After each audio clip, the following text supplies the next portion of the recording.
नमस्कार दोस्तों, जेबी study point के यूट्यूब चैनल में आपका बहुत बहुत हार्दिक स्वागत और अभिनंदन करता हूं।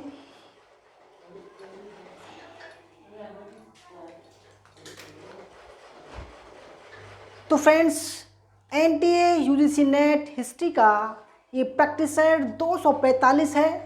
बहुत ही शानदार सवाल लेकर हम हाजिर हैं आपके सामने आज भी, और लगातार आपकी सेवा में तत्पर रहेंगे। तो दोस्तों, हमने देखो लगातार हम क्रैश कोर्स की बात कर रहे हैं, अपने रेगुलर कोर्स की बात नहीं कर रहे हैं। तो क्रैश कोर्स आप ज्वाइन कीजिए और इससे भी अच्छे सवाल आप वहाँ को देखने को मिलेंगे। देखो 500 रुपये का क्रैश कोर्स है कुल, और आपको 1000 का क्रैश कोर्स दिया जा रहा है। देखो नेट भी जो आयोग है वो भी आपको सहयोग कर रहा है, क्योंकि वो लगातार एग्ज़ाम की डेट चेंज कर रहा है ताकि आप तैयारी कर सको और अच्छे अंक प्राप्त कर सको। देखो अभी भी टाइम है, केवल 500 और 1000 रुपये में आपको क्रैश कोर्स दिया जा रहा है। तो दोस्तों, जेबी स्टडी पॉइंट साथ में नेट जेआरएफ आपके हाथ में। तो मिशन हमारा नेट जेआरएफ 2000 ठीक है किस है। तो फ्रेंड्स, अगर आपने अभी तक हमारा चैनल सब्सक्राइब नहीं किया तो प्लीज़ सब्सक्राइब कर लीजिएगा। उसके पास में जो बेल आइकन है उसको प्रेस कर लीजिएगा, जिससे कि आने वाले वीडियो का नोटिफिकेशन पहले मिल सके। वीडियो को लाइक और शेयर ज़रूर कीजिएगा। तो आइए शुरू करते हैं दोस्तों। अगर किसी को हमारे कोर्स की डेमो क्लास लेनी हो या फ्री नोट्स लेने हो तो आप इसको डाउनलोड कीजिएगा, जेबी स्टडी पॉइंट को। अगर हमारे टेलीग्राम में जुड़ना हो तो इससे जुड़ सकते हैं जेबी स्टडी पॉइंट के नाम से, ठीक है। हमारे रेगुलर कोर्स तो हमें पता है कि एग्ज़ाम का जो रिज़ल्ट होगा वो काफ़ी अच्छा होगा हमारे लिए। फिर भी दोस्तों, मैं पहले ही बता रहा हूँ कि हम अपने जो प्राइस है वो बढ़ाएंगे नहीं, बल्कि हमने घटा दिए हैं। देखो 6 मंथ का 3000 रुपये का है और 1 साल का 4000 रुपये का है, और लाइफ टाइम का आपके लिए 5000 रुपये का कोर्स है कुल। तो देखो, अब हमें व्यापार करने की ज़रूरत नहीं है, क्योंकि आपके सामने दिखा दे रहा होगा इतना बड़ा बोर्ड है, 2-3 लाख रुपए का बोर्ड आया है। तो दोस्तों, पैसे की समस्या ख़त्म हो गई है। तो इसलिए हमने जो अपना फुल कोर्स है वो बिल्कुल ही डाउन कर दिया, जिससे कि अब हम समाज सेवा के रूप में आपको कोर्स प्रोवाइड कर सकें। क्योंकि दोस्तों, अब जो है हमें केवल देखो पूरा कोर्स हमारा कंप्लीट है, ठीक है। उसका फ़ायदा उठाइए। क्रैश कोर्स भी है 500 1000 में। अदरवाइज दोस्तों, पूरे भारत में घूम जाना, क्रैश कोर्स कोई नहीं देगा इतना सस्ता, और इतना दोस्तों मंदा और सस्ता और इतना अच्छा कोर्स देगा आपको इतना सस्ता, इतने कम प्राइस में। तो अगर किसी को ज्वाइन करना है, हमारा नंबर है 8218345167 पर संपर्क कर सकते हैं। दूसरा नंबर हमारा 8755475312, दोनों नंबर पर संपर्क कर सकते हैं। ठीक है, शुरू करते हैं। पहला सवाल आपके सामने क्वेश्चन नंबर 1 है। एक बार चेक कर लूँ क्या सही चल रही है या नहीं चल रही है, ठीक है। तो क्वेश्चन नंबर 1 आपके सामने है। नंबर 1 है, उत्तर वैदिक काल के संदर्भ में। दोस्तों, जब देखो सवाल को समझा करो कि सवाल क्या बोल रहा है। उत्तर वैदिक यानी कि 1000 ईसा पूर्व से लेकर 600 ईसा पूर्व की बात कर रहा है, ठीक है। ईसा पूर्व के संबंध में निम्नलिखित कथनों पर विचार कीजिए। अब आपको इन 3 पॉइंट को पढ़ना है और आपको बताना है कौन से कथन सही हैं। और सही में आपको 20 सेकंड का समय दिया जा रहा है कमेंट करने के लिए। कितना सेकंड? 20 सेकंड। 20 सेकंड का समय। हर एक सवाल में आपको 20 सेकंड का समय दिया जा रहा है दोस्तों कमेंट करने के लिए। इतने शानदार सवाल देखो, तो मैंने जल्दबाजी में बनाए हैं अभी, तो ज़्यादा खास नहीं है सवाल, फिर भी ठीक है। परंतु दोस्तों, जो हम बनाते हैं उसका एक स्टैंडर्ड होता है, ठीक है। पढ़ते हैं, बनाते हैं, पूरे दिन लाइब्रेरी में दोस्तों पढ़ता हूँ, मैं अपना काम भी करता हूँ, रिसर्च पेपर भी लिखता हूँ, और फिर शाम को दोस्तों मैं आता हूँ और फिर आपके लिए सवालों का व्यवस्था करता हूँ। फिर एक लाइव क्लास आती है 100 सवालों की हमारे अभी भी लाइव क्लास आएगी इस क्लास के बाद में, फिर दोस्तों आपके लिए शाम को बनाया जाएगा, फिर पढ़ूंगा। तो ये दोस्तों यही जो है एकदम अपने आप को व्यवस्था बिजी शेड्यूल में डाल दिया हमने, आपके लिए ही पढ़ते हैं। तो पहला सवाल देखते हैं, इस काल के लोगों की जीविका का मुख्य साधन क्या था? कृषि थी,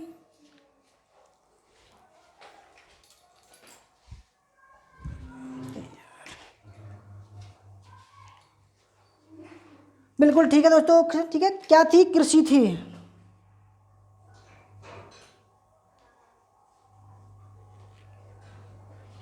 ठीक है, कृषि थी, क्योंकि दोस्तों देखो वैदिक काल को हम दो पार्ट में बांटते हैं। पहला काल कितना हो जाएगा? 1500 से लेकर 1000 ईसा पूर्व में, इसको बोलते हैं ऋग्वैदिक काल। ठीक है, और फिर दूसरा काल होता है 1000 ईसा पूर्व से 600 ईसा पूर्व के बीच, इसको बोलते हैं उत्तर वैदिक काल। ठीक है, ऋग्वैदिक काल का जो मुख्य व्यवसाय था या साधन था वो था पशुपालन। और अगर हम बात करते हैं उत्तर वैदिक काल की तो यही कृषि में बदल जाता है दोस्तों, क्योंकि देखो 1500 ईसा पूर्व के करीब आर्यों का आगमन होता है, और जो आर्य थे उस समय खाना बदोश थे, यानी कि उनके पास में स्थायी घर नहीं था, ज़मीन नहीं थी। तो वो जो है गांव जो गाय वगैरह हैं, गाय बैल, उनको पालते थे और अपना व्यवसाय करते थे। ठीक है, तो इसलिए उनका व्यवसाय होता है यहाँ पर पशुपालन। परंतु जैसे जैसे भारत में उनका प्रवेश हुआ और उन्होंने दूसरे जातियों को परास्त किया, दास बनाया, गुलाम बनाया, तो दोस्तों उन्होंने क्या किया, जहाँ तक उनका गंडक नदी तक उन्होंने विस्तार किया। ठीक है, गंडक नदी तक विस्तार किया, और उन्होंने जब यहाँ पर गंगा के मैदानों में अपना निवास स्थान बनाया तो वो काल कहलाया उत्तर वैदिक काल। ठीक है, और उस काल में उनका जो मुख्य धंधा था वो क्या हो गया? कृषि हो गया। ठीक है, तो पहला ठीक हो जाएगा। दूसरा, इस काल में जौ के साथ चावल और गेहूं मुख्य फसल हो गई। बिल्कुल ठीक है जी, कोई भी डाउट नहीं है। देखो गेहूं और जो चावल थे उसके सबसे पहले जो साक्ष्य प्राप्त होते हैं वो प्राप्त होते हैं मेहरगढ़ से। अगर हम चावल की बात करें तो चावल के जो प्राचीनतम साक्ष्य मिलते हैं वो मिलते हैं लहुरा देव से। ठीक है, इस बात को याद रखिएगा। लहुरा देव कहाँ पड़ता है? उत्तर प्रदेश के संत कबीर नगर जिले में पड़ता है। अगर हम बात करें मेहरगढ़ की दोस्तों, मेहरगढ़ की बात करें, ठीक है, तो मेहरगढ़ पाकिस्तान के बलूचिस्तान में पड़ता है। ठीक है, और उसको हम बोलते हैं रोटी का टोकरा, रोटी का टोकरी बोलते हैं। ठीक है, यहाँ पर बकरी के साक्ष्य मिले हैं। ठीक है, भेड़ के साक्ष्य मिले हैं, और पालतू भैंस के साक्ष्य मिले हैं, झोंपड़ियों के साक्ष्य मिले हैं, काफ़ी ज़्यादा मात्रा में साक्ष्य मिले हैं। ठीक है, तो दूसरा भी ठीक है। तीसरा, इस काल में केवल चित्रित मृदभांड का प्रयोग होता था। देखो जब दोस्तों केवल आ जाए तो उसमें डाउट पैदा होता है, तो केवल की वजह से ये गलत हो जाएगा, क्योंकि देखो उत्तर वैदिक काल में चित्रित मृदभांड के साथ साथ में, ठीक है, गैरिक मृदभांड का भी प्रयोग हो रहा था और लाल मृदभांड का भी प्रयोग हो रहा था। ठीक है, तो ऑप्शन नंबर सी इसका गलत आंसर हो जाएगा। इसका सही आंसर कौन हो जाएगा? Option number A. दूसरा सवाल देखते हैं दोस्तों। देखो सवाल थोड़ा टाइम ले रहा है, क्योंकि आपको सही तरीके से संतुष्ट करना भी जरूरी है, सवाल को समझना भी जरूरी है, सवाल की गहराई में जाना भी जरूरी है। दूसरा सवाल, बौद्ध भिक्षु और ब्राह्मण धर्म के अनुयायियों के संदर्भ में कौन सा असत्य है? सवाल को समझिएगा। ठीक है, सवाल है महाजनपद काल का। ठीक है, महाजनपद काल लगभग 5वीं और 6वीं शताब्दी के आसपास का सवाल है। ठीक है, यानी कि अगर मैं मोटे तौर पर बताऊं दोस्तों, ये सवाल बैठेगा आपका 600 से लेकर 100 ईसा पूर्व के बीच में, ठीक है। मोटे तौर पर बता रहा हूँ मैं आपको, क्योंकि देखो इस समय महाजनपद काल था। 16 महाजनपदों का उल्लेख आपको सब पता होगा भाई। 16 महाजनपदों का जो उल्लेख है वो जैन ग्रंथ भगवती सूत्र में और बौद्ध ग्रंथ अंगुत्तर निकाय में मिलता है। पाणिनि का जो है उसमें 22 मिलते हैं। तो आप पूरे सवालों को पढ़िएगा अच्छी तरीके से। एक एक सवाल बड़ा कीमती है, सवाल को मिस मत करना, ठीक है दोस्तों। अदरवाइज एक सवाल गलत होने पर आपका जो स्थान है नेट में वो काफ़ी नीचे पहुंच जाएगा। तो दोस्तों इसलिए मैं कह रहा हूं हर एक सवाल की कीमत है, ठीक है। तो देखो पहले देखते हैं, दोनों उत्पादन में प्रत्यक्ष रूप से भाग नहीं लेते थे और समाज से मिले दान पर जीवन जीते थे। बिल्कुल ठीक है। देखो उस समय जो ब्राह्मण थे और बौद्ध भिक्षु थे वो जो दोस्तों जो लोग बाग दान करते थे उससे अपना गुजारा कर रहे थे। दूसरा, दोनों वर्ण व्यवस्था को जन्म के अनुसार मानते थे। देखो जन्म के अनुसार कौन मानता है? सनातन धर्म मानता है। सॉरी, देखो जन्म जो वर्ण व्यवस्था थी पहले थी कर्म के आधार पर, फिर उत्तर वैदिक काल में क्या हुई, ये जन्म के आधार पर हो गई। तो दोस्तों बौद्ध धर्म ने, गौतम बुद्ध ने इस बात का विरोध किया कि भाई जैसे पहले थी ऐसी ही ठीक है, अदरवाइज भाई जन्म के अनुसार गलत है। तो दोस्तों ये जो ऑप्शन है गलत हो जाएगा, क्योंकि दोनों ने नहीं, केवल गौतम बुद्ध ने जन्म के आधार पर वर्ण व्यवस्था का विरोध किया था, ठीक है। जबकि ये सही कर रहा था। ऑप्शन नंबर इसका बी राइट आंसर है इसका, ठीक है। तीसरा, क्वेश्चन नंबर 3 देखते हैं। बौद्ध धर्म के संदर्भ में निम्नलिखित कथन पर विचार कीजिए और आपको बताना है कौन सा कथन सत्य है। तो सवालों का लेवल भी अच्छा रहता है हमारा, आप सभी को पता होगा, ठीक है। और देखो हमारा शुल्क भी कम है, क्योंकि उसका रीज़न ये है, क्योंकि दोस्तों हमें अब जो है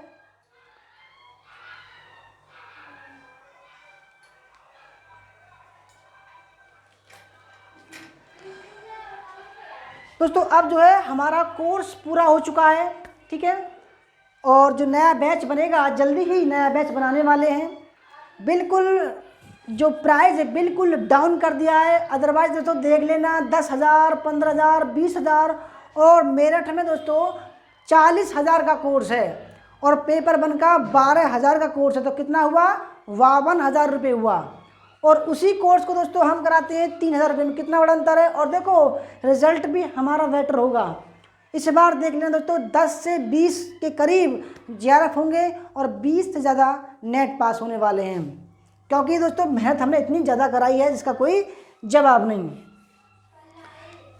तो पहले देखते हैं, प्राचीनतम बौद्ध ग्रंथ सुत्त निपात में गाय को आनंदा, बनंदा और सुखदा कहा गया। बिल्कुल ठीक है, कोई भी डाउट नहीं है इसमें। देखो दोस्तों जो ब्राह्मण ग्रंथ है उसमें जो गाय को बोला गया है अगन्या बोला गया, नए मार नहीं हो गए, ठीक है। तो उसको पवित्र भी बोला गया है, ठीक है।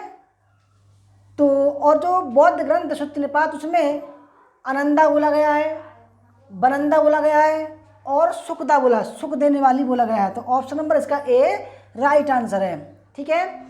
आनंद देने वाली, सुख देने वाली, ठीक है। दूसरा, बौद्ध साहित्य की रचना आमजन की भाषा प्राकृत में की गई थी। दोस्तों देखो जो बौद्ध साहित्य थे उसकी जो रचना है वो प्राकृत में नहीं, जो प्राकृत थी वो एक भाषा थी, ठीक है। और जबकि जो बौद्ध ग्रंथ हैं वो पाली और संस्कृत में लिखे गए थे। बाद में संस्कृत में लिखे गए, पहले पाली भाषा में लिखे गए थे, ठीक है। तो पाली, तो दूसरा गलत है। तीसरा, इस धर्म के कारण लोगों में बुद्धिवाद का महत्व बढ़ा। बिल्कुल ठीक है जी। देखो जो बौद्ध धर्म है वो जो है एक तर्कवाद वाला बुद्धिवाद, तर्कवाद और हर एक चीज़ पर दोस्तों क्या करता है, फोकस करता है। ठीक है। और मध्यम मार्ग पर चलकर अपने जीवन को आरामदायक मोक्ष प्राप्त कर सकते हो। ठीक है। तो दोस्तों कौन सा ठीक हो जाएगा, ऑप्शन नंबर इसका सी राइट आंसर हो जाएगा। क्वेश्चन नंबर 4 देखते हैं। बुद्धकालीन गणतंत्रीय एवं राजतंत्रीय प्रणाली के संदर्भ में कौन सा कथन सही है। गणतंत्र और राजतंत्र, जहाँ पर राजा होता था, और गणतंत्र तो यहाँ पर जो है, यहाँ पर भी राजा था, परंतु ये जो राजा थे वो चुनाव से, और जबकि ये जो राजा है वो दोस्तों अनुवांशिक रूप में चुना जाता था या एक दूसरे को जीतकर चुना जाता था। ठीक है। तो 20 सेकंड का समय है कमेंट करने के लिए, आपको जल्दी जल्दी कमेंट कीजिए।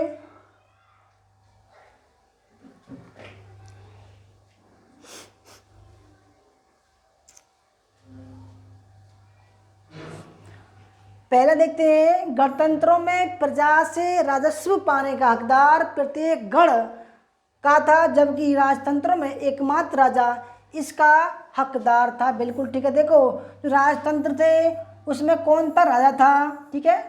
और गणतंत्र में जो प्रजा होती है, गणतंत्र या लोकतंत्र एक ही बात है, में प्रजा से राजस्व पाने का हकदार प्रत्येक गण का था। देखो जो गण, ठीक है, जो गण थे या कबीले थे, कबीले के सरदार थे, जैसे कि वैशाली, मल्ल, ठीक है, और मौर्य, ये कौन थे दोस्तों, पिपलीवन के मौर्य, ये गणराज्य थे।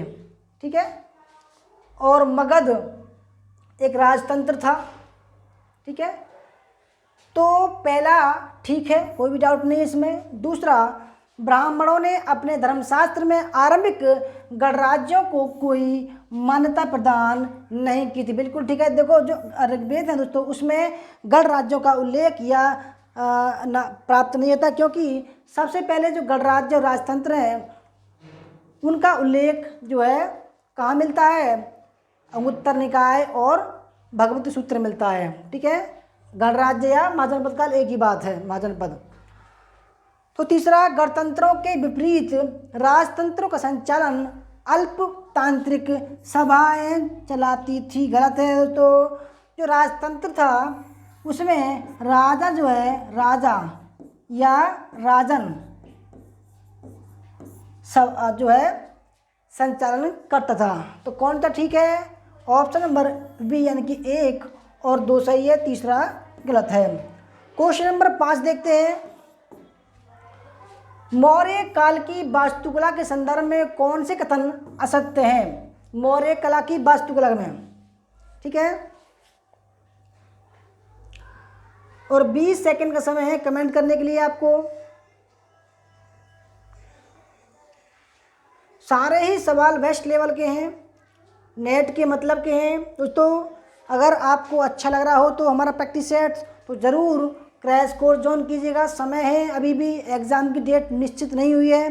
ठीक है। अभी भी ऐसे ऐसे सवालों को 500 रुपये के उसमें 15,000 और 1,000 के कोर्स में आपको 30,000 सवाल मिलेंगे। उसके साथ में आपको PYQ का फुल कोर्स मिलेगा। ठीक है। मॉक टेस्ट मिलेगा, प्रैक्टिस सेट, और 1,000 के कोर्स में आपको पेपर 1 भी मिलेगा। पहले देखते हैं, बड़े पैमाने पर पत्थर की इमारत बनाने का कार्य आरंभ हुआ। बिल्कुल ठीक है जी, कोई भी डाउट नहीं है। ठीक है। दूसरा, मौर्य शिल्पियों ने दूसरा ये है, पत्थर के स्तंभ राजस्थान में तैयार किए जाते थे। गलत है दोस्तों। देखो जो पत्थर के स्तंभ थे वो बाद में यानी कि मध्यकाल में राजस्थान के मकरान में तैयार करते थे। ठीक है। जबकि एक जुन्नार है मिर्ज़ापुर के पास में, वहाँ पर तैयार होते थे। ठीक है। दूसरा गलत है। तीसरा ठीक है, मौर्य शिल्पियों ने बौद्ध भिक्षुओं के निवास के लिए चट्टानों को काट कर गुफाएं बनवाई थी। ठीक है दोस्तों, कोई डाउट नहीं है। तीसरा, इस काल में पांडु रंग वाले बलुए पत्थर के एक ही टुकड़े से बना स्तंभ उन्नत तकनीक ज्ञान का उदाहरण है। देखो जो बलुए पत्थर था दोस्तों, उसके एक ही टुकड़े को काट कर बना जो स्तंभ थे, ठीक है, जो स्तंभ थे बलुए पत्थर से बने हुए थे, वो आज भी चमकते हैं। आप सारनाथ में देखिएगा, एरार में देखिएगा, ठीक है, और मेरा टोपरा का देखिएगा तो ऐसे ही चमकते हैं। तो धन्यवाद दोस्तों क्लास करने के लिए। अगर किसी को क्रैश कोर्स ज्वाइन करना है, ठीक है, तो कर सकते हो। समय अभी ज़्यादा नहीं हुआ दोस्तों, ठीक है। 500 रुपये का क्रैश कोर्स है और 1000 रुपये क्रैश कोर्स है। 500 में 15,000 सवाल मिलेंगे आपको, प्रैक्टिस सेट, मॉक टेस्ट और PYQ। 1000 में 30,000 सवाल मिलेंगे आपको, ठीक है, और practice set, mock test, PYQ और पेपर 1 में मिलेगा आपको। तो फ्रेंड्स, सब कुछ आपको इतना सस्ता मिल रहा है, फ़ायदा उठाइए। हमारा नंबर है 8218345167। दोस्तों लूट लो हमको, कोई बात नहीं दोस्तों, हमारा तो क्रैश कोर्स अपलोड है, ठीक है, और रेगुलर कोर्स अपलोड है, इसलिए दोस्तों हमने सस्ता किया हुआ है। तो लूट लो भाई जिनको लूटना हो, ठीक है, अपने भविष्य देखो सब। तो धन्यवाद, जय हिंद, जय भारत, वंदे मातरम। दोस्तों बहती गंगा में हाथ धो लो, वरना हो सकता है कि आप को पछताना पड़े। धन्यवाद, जय हिंद, जय भारत, वंदे